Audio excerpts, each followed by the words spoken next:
Welcome to the South African Heroes podcast, and it's so good to be with you today. Today, we're joined by the founder of the South African Heroes Awards. It is the one and only Amanda Matshaka. She's going to tell us all the story of why we find ourselves here today. Miss Amanda, thank you so much for joining us. Thank you for having me. You know, we see unsung heroes all the time. It's nothing new. We celebrate them, we recognize them. But it's not all of us who have this idea of creating a platform like the awards. Take us back to the moment that led to you forming these awards and saying, hey, we want to celebrate you. Yeah. So it started with me profiling these unsung heroes on a platform called South African Positive News, which I started in 2015. So tell stories about people who are doing amazing things in their communities. But I thought that it was not enough to just profile them on that platform. How about we create, an awards ceremony where we get to put them on a world stage, so to speak, really, and celebrate them in that manner, because I feel like they're deserving. And also perhaps get the help that they need, because you know how it's like to run such initiatives where there's no support. Yeah. And I can imagine that, it probably gives them the energy that they need to keep going and do even more work. But I'm assuming that because of the position you find yourself in, where you get to sit with these unsung heroes, you find yourself hearing stories that move you, stories that make you feel like this is why I do it. And maybe you can humor us and share a story of one of those that make you go, man, I'm so glad that we've created this platform. Yeah, I've got a number of those, but I'll just share two.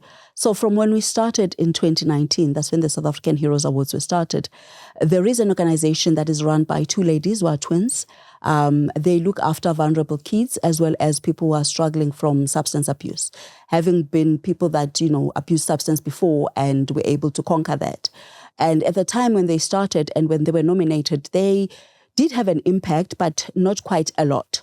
And the good thing about the awards is that we're not looking at the magnitude, of the work that you have done. But even if you have impacted and affected maybe a couple of people, we see the work that you have done. So they were nominated. And once they won the award, because they won in the category that they were nominated in, then help started coming. Two banks started, supporting the work that they do. Now they have 2 safe houses. So for me, that is a success story of note coming from the South African Heroes Awards. And then another one, it's a recent one from a winner that we had last year, who sent us a message saying that, hey, guess what? From the time that I won the award, I applied for a Mandela Washington Fellowship. Yes. And I've been selected because of, having won the South African Heroes Awards. So for me, that's just amazing. Oh man, that is incredible. Those 2 stories are enough to go for another 10 years for sure. I know. Because it's real, it's tangible, and you're seeing the effect that it has for them. But I want to use both those stories as sort of a basis of sorts to ask the next question. And before you wrap up, is looking at the first winner. 2019, you said it started, and where the awards were there versus the last year's winner, and where the awards were last year. How has it evolved since the start in 2019 from those first winners that you're celebrating so much? Yeah. And then, of course, looking at that evolution between the two, how do you then see the future of the awards as time continues? It has evolved quite a bit from the number of categories we had to where we are now. But one significant thing is that we have added honorary awards, right? Because we believe that, our personalities, whether they are media personalities, they're musicians, whatever it is that they do, they have been giving back to the community. And we want to also shine a spotlight on that.